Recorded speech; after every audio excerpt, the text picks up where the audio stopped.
ठंड में मायके वर्सेस ससुराल की नींद।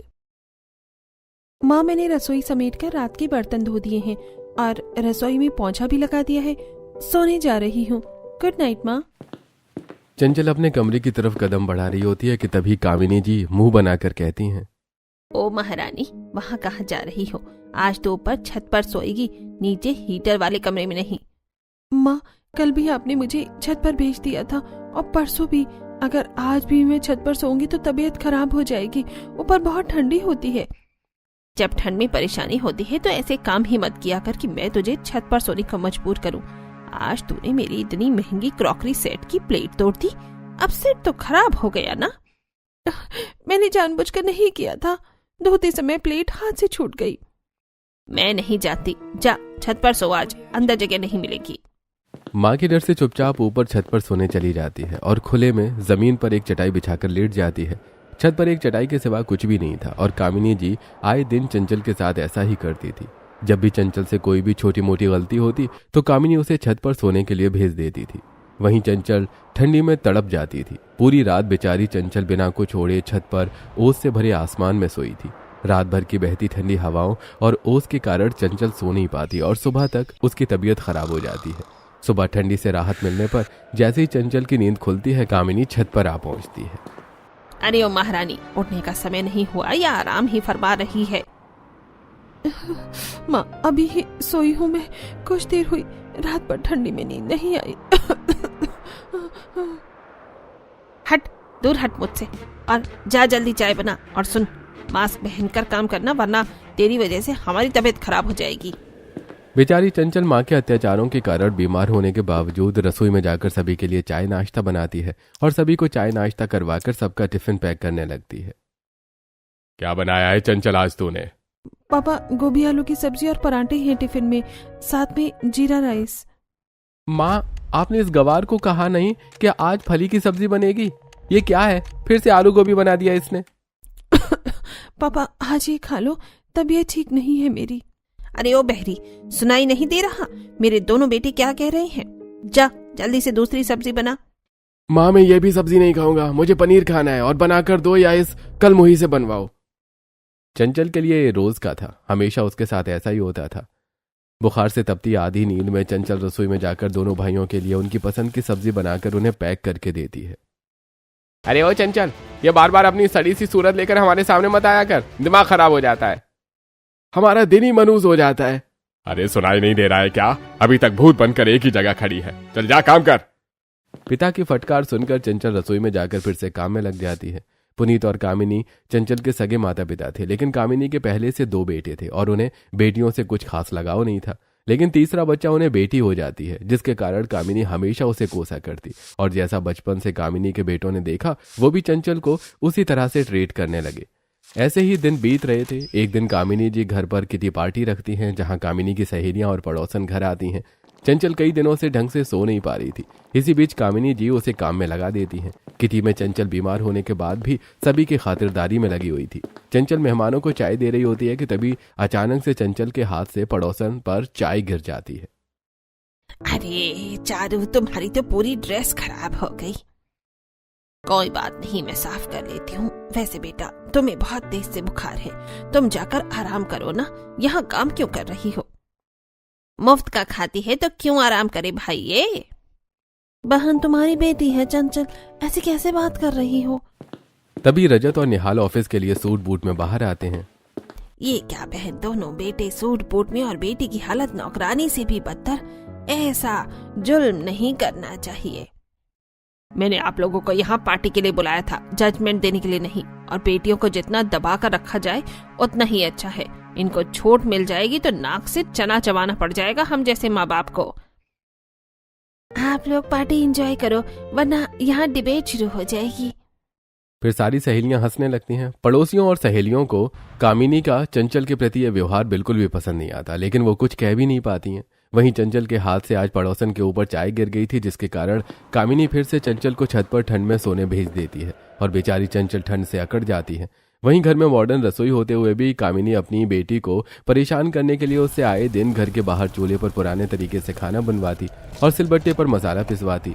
ऐसे ही एक दिन जब चंचल घर के बाहर चूल्हे पर खाना बना रही थी, तभी एक महिला कार से वहां गुजरती है और जब वो एक अमीर घर के सामने एक गरीब लड़की को ऐसे चूल्हे पर खाना बनाते देखती है तो कंफ्यूज हो जाती है। अरे ये बच्ची कितनी सुंदर है, लेकिन ये यहाँ ऐसे खाना क्यों बना रही है? या ये इस घर में काम करती है या यहाँ की बेटी है? अरे जो भी हो, तुम्हें क्या करना, चलो। अब सुलोचना जी जब भी वहां से गुजरती तो उनकी नजर ना चाहते हुए भी चंचल पर जाती और रोजाना उसे इतना काम करते देखकर सुलोचना जी को बुरा लगता था। जब वो चंचल के बारे में पता करती हैं तो उन्हें पता चलता है कि चंचल तो उस घर की बेटी है।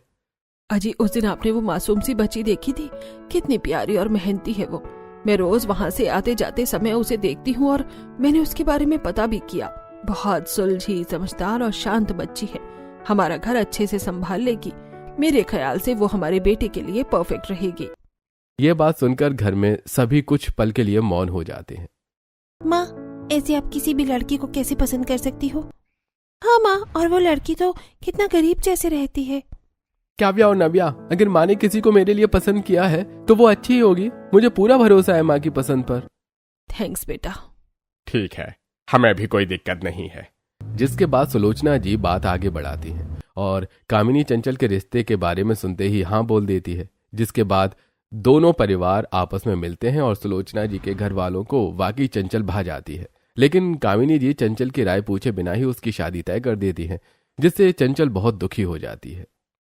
माँ, आपने मेरी शादी ऐसे ही तय कर दी, मुझसे पूछा तक नहीं कि शादी करनी भी है या नहीं, लड़का पसंद भी है या नहीं। मैं तेरी माँ हूँ, मुझे अच्छा बुरा तुझसे ज्यादा पता है। और इतना अमीर परिवार है, लड़का भी सुंदर है और कामकाजी है, तो इसमें नापसंद जैसा कुछ है भी तो नहीं। और कब तक तुझे घर पर बिठा कर रखेंगे? आज नहीं तो कल शादी करनी ही है। जब इतना अच्छा रिश्ता सामने से आया है तो क्यों ही मना करें उसे। पापा की बात सुनकर आगे चंचल की हिम्मत नहीं होती कि वो कुछ कहे और कुछ ही दिनों बाद बड़े ही धूमधाम से चंचल की शादी होती है और चंचल विदा होकर अपने ससुराल आ जाती है। चंचल कई दिनों से ढंग से सोई नहीं थी, जिसके कारण उसके आंखों के नीचे गहरे डार्क सर्कल थे और गृह प्रवेश के समय वो काफी थकी और नींद में नजर आ रही थी। माँ देखो, हमारी प्यारी भाभी आ गई, जल्दी से गृह प्रवेश तो कर दो। भाभी कितनी सुंदर है, मुझे नहीं लगा था कि हमारे घर में इतनी प्यारी भाभी आएंगी, लेकिन भाभी बहुत थकी सी लग रही है। अरे बेटा, शादी ब्याह में तो थकान हो ही जाती है, और बेटी जब विदा होती है तो वो पीढ़ा बयान करना बड़ा मुश्किल है।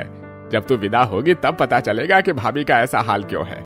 हाँ हाँ समझ गई पापा, इसलिए तो अब मम्मी को कहो जल्दी से भाभी का गृह प्रवेश करें, वरना भाभी यही न सो जाए।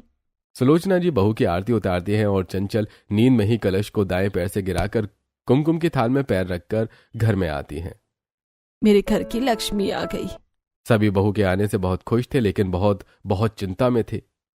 पता नहीं अब इस नए घर में मेरा क्या हाल होगा, कहीं ससुराल में मेरी जिंदगी और बेकार न हो जाए। सुलोचना जी, नव्या, काव्या, बहू को कमरे में लेकर जाओ। बहू शादी की थकान से कुछ ज्यादा थक गई है, उसे आराम की जरूरत है। ठीक है पापा। जिसके बाद दोनों नंदे अपनी भाभी को एक पुराने से कमरे में ले जाती हैं, जिसकी दीवार की पुत्तियां पूरी तरह से उखड़ी हुई थीं। पूरे कमरे में पानी का एक मटका, लोहे की खाट और एक डिम लाइट थी और ढेर सारे जाले लगे थे। ये देखकर चंचल हैरान हो जाती है। ये मेरा कमरा है? यहाँ की स्थिति तो मेरे मायके से भी बेकार है। हे भगवान, क्या होगा आगे मेरा? मुझे तो लगता है इन लोग बस अच्छा बनने का दिखावा कर रहे हैं, कोई अच्छे हैं नहीं। इतना बड़ा घर है लेकिन मेरा कमरा एकदम नौकरों वाला। चंचल पहले से परेशान थी। बहुत दिनों से न सो पाने के कारण उसे जल्दी ही नींद आ जाती है और अगले दिन पहली रसोई थी, इसलिए चंचल जल्दी उठकर तैयार होकर रसोई में आती है। अरे बहू, तू इतनी जल्दी उठकर रसोई में क्या कर रही है? माँ जी, आज मेरी पहली रसोई है ना, तो सोचा उसकी तैयारी कर लेती हूँ। बेटा, इतनी सुबह पहली रसोई करने की जरूरत नहीं है, सभी आराम से खाते हैं और तुम क्यों चिंता करते हो? तुम्हें काम करने के लिए थोड़ी ना लाए हैं। कुक है, वो कर लेगा। 9 बजे कुक आता है, उसके बाद ही कुछ बनेगा। तुम टेंशन मत लो, अपने कमरे में जाकर आराम करो। कमरे का नाम सुनते ही चंचल फिर से मन ही मन उदास हो जाती है। बात तो ऐसी कर रही है जैसे मेरी बहुत फिक्र है, और ऐसा कमरा दे दिया जो मेरे मायके से भी बेकार है। नींद भी नहीं आ रही उसमें। अब क्या कहूँ माँ जी से? चंचल चुपचाप जाकर करण के बगल में उसी लोहे की खाट पर फिर से लेट जाती है और 9 बजे हॉल में आती है। अब तक कुक आ जाया करता था, पता नहीं क्यों अब तक कुक नहीं आया है। माँ जी क्या पता आज कुक ना आए, मैं बना लेती हूँ। ठीक है बहू। हमारी प्यारी भाभी किचन में अकेले काम नहीं करेंगी, चलो नव्या भाभी की मदद कर देते हैं। हाँ दीदी चलो। फिर दोनों नंदे रसोई में चंचल की पहली रसोई में मदद करती हैं। उसे सब्जी, दाल, चावल हर चीज की तैयारी करके देती हैं। चंचल को केवल बनाना था। शायद ये लोग सच में अच्छे हैं, वरना आज तक मेरे मायके में मेरी माँ ने कभी ऐसे मेरी मदद नहीं की। और ये तो ससुराल की ननंद है, फिर भी मेरी छोटी बहन की तरह हाथ बढ़ाकर मेरी मदद कर रही है। चंचल को बड़ा अच्छा फील आता है। थोड़ी देर बाद चंचल पहली रसोई का सारा खाना बनाकर टेबल पर सजा देती है। बहू क्या बनाया है, बहुत अच्छी खुशबू आ रही है। माँ जी छोले पूरी, भटूरे, पनीर पराठा, पनीर टिक्का, दाल तड़का, मटर पुलाव, साथ में मिर्च का अचार, पापड़ और खीर। अरे वाह, मतलब आज तो दावत हो गई। अरे वाह, खाने की खुशबू भी लाजवाब आ रही है। चंचल जल्दी से अब खाना लगा दो, खाने की खुशबू से रहा नहीं जा रहा है। जिसके बाद चंचल सभी को खाना परोसती है और एक कोने में खड़ी हो जाती है। ये क्या, तुम ऐसे क्यों खड़ी हो? आओ बैठो यहाँ। बहू हम खा रहे हैं और तू खड़ी है, ला मैं तेरी प्लेट लगाती हूँ। सास बहू की प्लेट लगाती है और उसे साथ बिठाती है। बेटा तू खुद को इस घर की बहू मत समझ। जैसे हमारी नव्या और काव्या है, वैसे ही तू भी हमारी बेटी है और हमेशा बेटी ही रहेगी। और साथ में खाना खाया कर, बाद में अकेले अच्छा थोड़ी ना लगता है। चलो अब खाओ खाना। चंचल ससुराल में बहुत ही डरी सहमी रहती है, क्योंकि उसे ऐसा लग रहा था कि कहीं ससुराल में भी उसके मायके की तरह पनिशमेंट ना मिले। वैसे भी उसे ससुराल में जो कमरा मिला था वो उसे बहुत परेशान कर रहा था। चंचल धीरे धीरे खाना खत्म करती है। तभी सास, ससुर, नंद और पति सभी चंचल को उसकी पहली रसोई का तोहफा देते हैं। नंदों ने अपनी भाभी के लिए सुंदर सी डायमंड की ईयररिंग लाई थी। वहीं सास ने बहू को अपना 9 लाख का हार तोहफे के रूप में दिया था। बहू ये लो तुम्हारा नेक, इन पैसों से तुम्हें जो खरीदना है ले सकती हो। और मेरी तरफ से तुम्हारे लिए आईफोन, आई होप सो पसंद आएगा। चंचल ने सोचा भी नहीं था कि उसे पहली रसोई में इतना महंगा तोहफा मिलेंगे। ये देखकर चंचल बहुत खुश हो जाती है। मायके में तो माँ ने बर्थडे पर कभी एक जोड़ी कपड़े भी नहीं दिलाए, और यहाँ सभी मुझे कितना महंगा तोहफा दे रही हैं। शायद मैं गलत हूँ, शायद ये लोग मेरे लिए अच्छा ही सोचते हैं, लेकिन अगर अच्छा सोचेंगे तो वो कमरा नहीं, ये सब इनका दिखावा ही होगा। बाद में सासू माँ तिजोरी में रखने के बहाने सब ले लेंगी। बहू ने ये सब सोच ही रही होती है कि तभी सुलोचना जी। बहू कहाँ खो गई?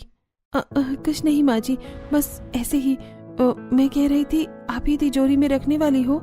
बेटा मैं इसे तिजोरी में क्यों रखूंगी, ये तेरा है, तू ही रख। जब पहनने का मन होगा तो मुझसे मांगेगी थोड़ी ना। ठीक है माँ जी। ऐसे ही 2-4 दिन बीत जाते हैं। ससुराल में सब कुछ नॉर्मल था। चंचल बिना बोले उठकर घर का सारा काम कर लेती है कि उसे मायके की तरफ ससुराल में सजा न मिले। बेटा 9 बजे सारे नौकर आ जाते हैं, तू रोज इतना काम क्यों करती है? मत किया कर। और रात में अच्छे से सोती नहीं है क्या? देखो कितने डार्क सर्कल हैं। कैसे बताऊं कि वो कमरा कितना बुरा है। वहाँ तो नींद ही नहीं आती। मायके में ठंड से परेशान होकर सो नहीं पाती थी। ससुराल के कमरे को देखकर ही अजीब सा डरावना लगता है और नींद नहीं आती। पापा जी बस ऐसे ही। बहू अपनी पीड़ा को अपने मन में ही छुपा लेती है, लेकिन सुलोचना जी सब भांप जाती हैं, लेकिन वो कुछ कहती नहीं है। ऐसे ही एक दिन फिर ससुराल का कुक नहीं आता तो चंचल रसोई में खाना बनाने चली जाती है। नव्या बोलती है, अभी तक कुक नहीं आया, क्या भाभी रसोई में गई है? शायद नहीं आया, भाभी ही खाना बना रही है, चलो मदद कर देते हैं। दोनों नंदे रसोई में जाती है जहाँ बहू खाना बना रही होती है। जब देखो तब हमारी प्यारी भाभी अकेले ही रसोई में लगी रहती है।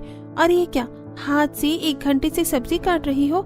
यहाँ लाओ, ये देखो सब्जी चॉपर है, बस इसमें डालो, कट गई। लाओ मैं कर देती हूँ भाभी। सिलबट्टा कहाँ है, मैं मसाला पीस लेती हूँ। अरे आप सिलबट्टे में मसाला पीसोगी तो हाथ में फफोले आ जाएंगे। लाओ मैं मिक्सी में पीस देती हूँ। ठीक है मैं आटा लगा देती हूँ। लो भाभी सब्जी कट गई। और हाथ से आटा क्यों लगाना? ये देखो रोटी मेकर और आटा लगाने की मशीन है ना, इसमें आटा डालो, गूंथ कर बाहर आ जाएगा। और फिर रोटी मेकर में आटा डालो, 2 रोटी बनकर बाहर। लाओ मैं कर देती हूँ, बस आप सब्जी बना दो। भाभी के हाथ की सब्जी बहुत टेस्टी होती है, क्यों दीदी? बिल्कुल सही कहा तुमने नव्या। जिसके बाद चंचल सब्जी बनाने में लग जाती है और दोनों नंदे फटाफट सारा खाना तैयार कर देती हैं।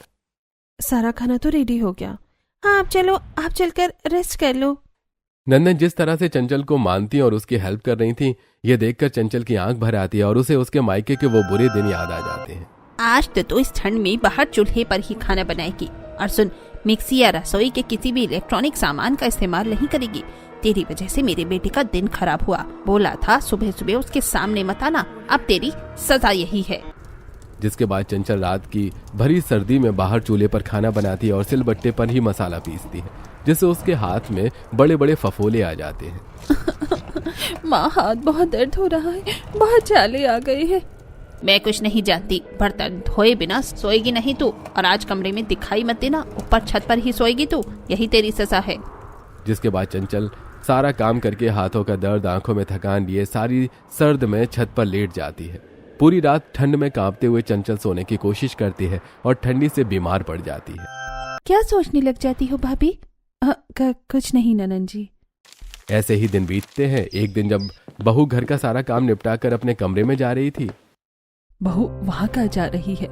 माँ जी अपने कमरे में, आपसे तुझे वहाँ सोने की कोई जरूरत नहीं है। सास की बात सुनकर बहू घबरा जाती है और कहीं अब सास भी उसे भारी ठंड में छत पर सोने के लिए मजबूर न करे तो। बहू ऊपर चल, आपसे तू छत पर ही रहेगी। सास की बात सुनकर चंचल रुआसी हो जाती है और डर जाती है कि अब तो उसे वैसे ही सोना पड़ेगा जैसे भरी ठंड में उसकी माँ उसे छत पर सोने भेज देती थी। क्या सोच रही हो बहू, चलो जल्दी।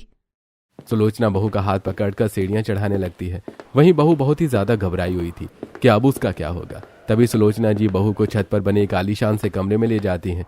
जितना बड़ा उनके घर का एरिया था, ऊपर वाले फ्लोर में उसके आधे से ज्यादा में वो एक कमरा बना हुआ था। मार्बल का फर्श, हल्के नीले गुलाबी सफेद पर्दे, एक बड़ा सा एडवांस AI टीवी, कमरे में एलेक्सा, बड़ी सी खिड़की जिससे बाहर का गार्डन और पूल व्यू दिखे। कमरे का बेड तो मोर के पंखों से भी ज्यादा मुलायम था, कोई उस पर लेट जाए तो कुछ ही सेकंड में नींद आ जाए। वहीं कमरे में ठंडे के लिए हीटर, गर्मी के लिए AC, वॉशरूम भी किसी 5 स्टार होटल के लग्जरी वॉशरूम जैसा। ये सब देखकर चंचल एक पल को सदमे में आ जाती है और उसे समझ ही नहीं आता कि ये क्या है।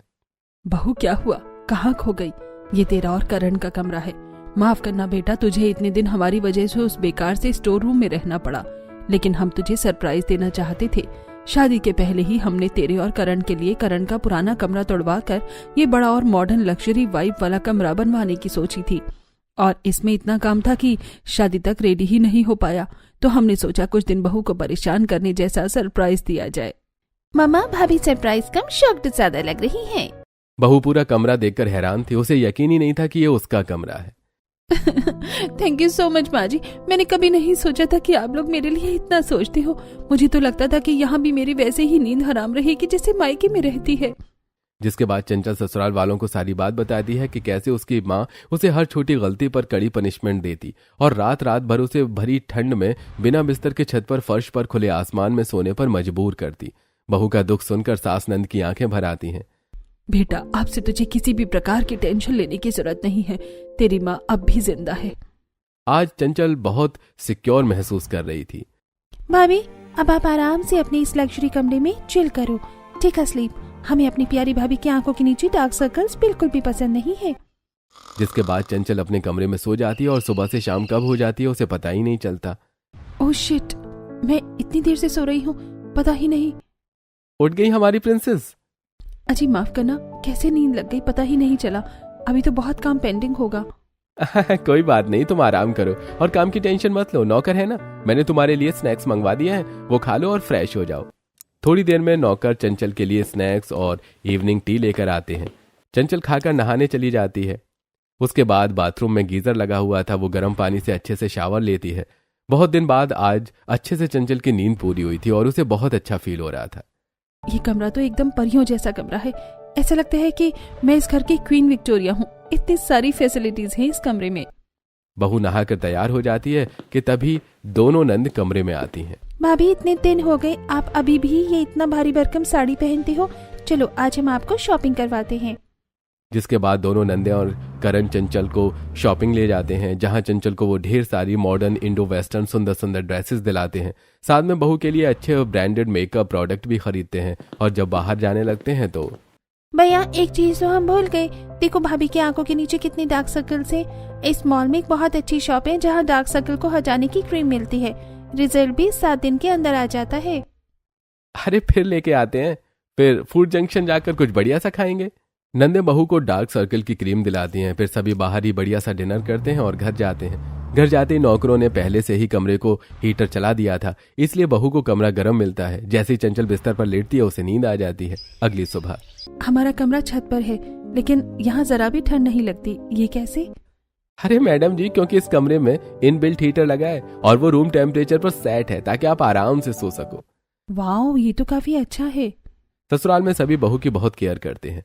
ससुर जी जब भी बाहर से आते तो घर की बहू और बेटी के लिए कुछ न कुछ लेकर आते और सभी मजे से एंजॉय करके खाते। वहीं सुलोचना जी जैसे कपड़े बेटी के लिए लाती वैसे ही कपड़े बहू के लिए भी खरीद कर ले आती है। ये देखकर एक बार फिर चंचल को मायके की याद आ जाती है कि कैसे मायके में उसकी माँ भाई को नए नए कपड़े दिलाती थी, लेकिन चंचल सालों तक 2 जोड़ी कपड़े ही घिस रही थी। एक दिन जब सुलोचना जी अपनी बहू के साथ बाहर जा रही थी, बहू ये क्या फिर से साड़ी पहन ली? आज तो कुछ बढ़िया सा पहन करा। तू और मैं शॉपिंग जा रहे हैं, लगना चाहे कि सास बहू नहीं माँ बेटी जा रही हैं। भाभी दीदी तो आज बाहर गई हैं अपनी फ्रेंड के साथ, चलो मैं आपको तैयार कर देती हूँ। फिर नव्या अपनी भाभी को एक बढ़िया सा 1 पीस पहनने को देती है और बहू का हल्का सा मेकअप और हेयर बनाती है। अब लग रही है बहू एकदम मेरी नव्या और काव्या जैसी। चलो। दोनों सास बहू जब बाहर आती हैं तो सभी उन्हें देखकर हैरान हो जाते हैं। अरे आंटी जी, बहू को इतनी छूट देना भी ठीक नहीं है, ऐसे 1 पीस पहनाकर घुमा रही हो। बहुएं तो साड़ी और संस्कारी कपड़ों में ही अच्छी लगती है। आजकल के लोगों को पता ही नहीं क्या हो गया है, बहू को बेटी बनाने चली है। देखना एक दिन यही बहू तुम्हें धक्के देकर घर से निकाल देगी। अरे बहू को शर्म नहीं है तो तुम तो शर्म करो, बहू को ऐसे कपड़ों में घुमा रही हो। पड़ोसनों के कांटे जैसे चुभने वाले तानों को सुलोचना जी शांति से सुनती हैं। तान्या, तुम्हारी सास ने तुम्हें मनचाहे कपड़े नहीं पहनने दिए, तुम्हारे तौर तरीकों से नहीं रहने दिया, तो इसका ये मतलब नहीं कि अपनी पाबंदी दूसरों पर थोपो। सुहानी जी, आप इज्जत की बात करती हैं, अपनी बेटी को देख लो, रात 1 बजे छोटे कपड़ों में ड्रिंक करके आती है, क्या वो इज्जत नहीं है? कल्याणी जी, आप शर्म की बात कर रही हो? 55 में बचपन आ रहा है आपका। रात के 10 बजे क्लब से में जाकर ड्रिंक करती हो, लोगों के साथ चिल करती हो। और माला जी, आप तो भाई धन्य हो, आपकी बेटी ने अपनी सास को शादी के अगले ही दिन वृद्धा आश्रम पहुंचा दिया, तो दूसरों से भी यही एक्सपेक्ट कर रही हो। माँ, अब रहने दीजिए, हम चलते हैं, अपना मूड मत खराब कीजिए। सुलोचना जी की तीखी कड़वी बातें और सीधा जवाब सुनकर पड़ोसनों का मुंह बंद हो जाता है और बहू की आंखों में आंसू आ जाते हैं कि उसकी खुद की माँ ने भी कभी उसके लिए ऐसी आवाज तो नहीं ही उठाई होगी। बहन जी, अरे रात के 10 बज गए हैं, आपकी बेटी ने छत से कपड़े नहीं उठाए, ओस में भीग जाएंगे। कामिनी पड़ोसन की आवाज सुनकर भड़क जाती है और अभी अभी सोने गई चंचल के ऊपर भरी ठंड में कामिनी जी फ्रिज का ठंडा पानी डाल देती हैं। बहुत लापरवाही करती है ना, अगली बार से याद रहेगा, तेरी वजह से सारे कपड़े ओस में गीले हो गए हैं। अब तो भी इन्हीं कपड़ों में रहे रात भर भीगे कपड़ों में ठंडी में रहने से चंचल बहुत परेशान हो जाती है और आए दिन उसके साथ यही हुआ करता था। एक माँ है जो किसी के न भड़काने पर भी भड़क जाती थी, और एक माँ से प्यारी सास, कोई कुछ भी कहती कभी मुझे बुरा नहीं कहती। थैंक यू माँ जी। फिर दोनों सास बहू शॉपिंग करके बाहर चाट पकौड़े खाती हैं। ऐसे ही दिन बीत रहे थे। एक दिन कुक की तबीयत बहुत ज्यादा खराब हो जाती है और वो समय से पहले ही घर चला जाता है। आज कुक नहीं आया है, मैं खाना बना देती हूँ। जब देखो तब इस बच्ची को रसोई में जाने की घाई रहती है। पापा, अब से इसकी रसोई हम बंद ही कर देते हैं, एक एक्स्ट्रा शेफ रख लेते हैं। लेकिन आज तो खाना बना लेने दीजिए ना। बिल्कुल नहीं, आज हम बाहर खाना खाने जाएंगे। क्यों माँ? हाँ बेटा, क्यों नहीं, कभी कभी बाहर भी खाना चाहिए। जिसके बाद सभी तैयार होकर बाहर खाना खाने जाते हैं और टेबल पर सब कुछ बहू की पसंद का ही आता है। अब चंचल को वो प्यार और अहमियत मिलती जो उसके मायके में कभी उसे नहीं मिली थी, और ससुराल में उसे प्रिंसेस जैसा रखा जाता। चंचल की नींद को कभी डिस्टर्ब नहीं किया जाता, उसे आराम से परियों जैसे रखा जाता है। वहीं चंचल भी ससुराल में सभी का अच्छे से ख्याल रखती है। उसके आलीशान कमरे में इतनी सुविधा थी कि वो बड़े ही शान से रह पाती थी, और अच्छी नींद मिलने के कारण और डार्क सर्कल की क्रीम के इस्तेमाल से उसका डार्क सर्कल भी जल्दी ही गायब हो जाता है। हमें भी तो जब भी चिल करना होगा भाभी के कमरे में करेंगे, क्यों भाभी? हाँ, हम सब साथ में चिल करेंगे। दीदी देखो, भाभी की आंखों के नीचे की डार्क सर्कल्स कितने कम हो गए। ये सब उस क्रीम का कमाल है, क्या ग्लो कर रही है भाभी की स्किन। अरे, क्रीम लगी आंखों के नीचे और ग्लो आ रहा है गाल से। करण की फ्लर्टी लाइन सुनकर चंचल ब्लश करने लगती है। अब चंचल को ससुराल में सुकून भरी नींद और प्यार दोनों मिलता है, जो उसे अपने मायके में कभी नहीं मिला था।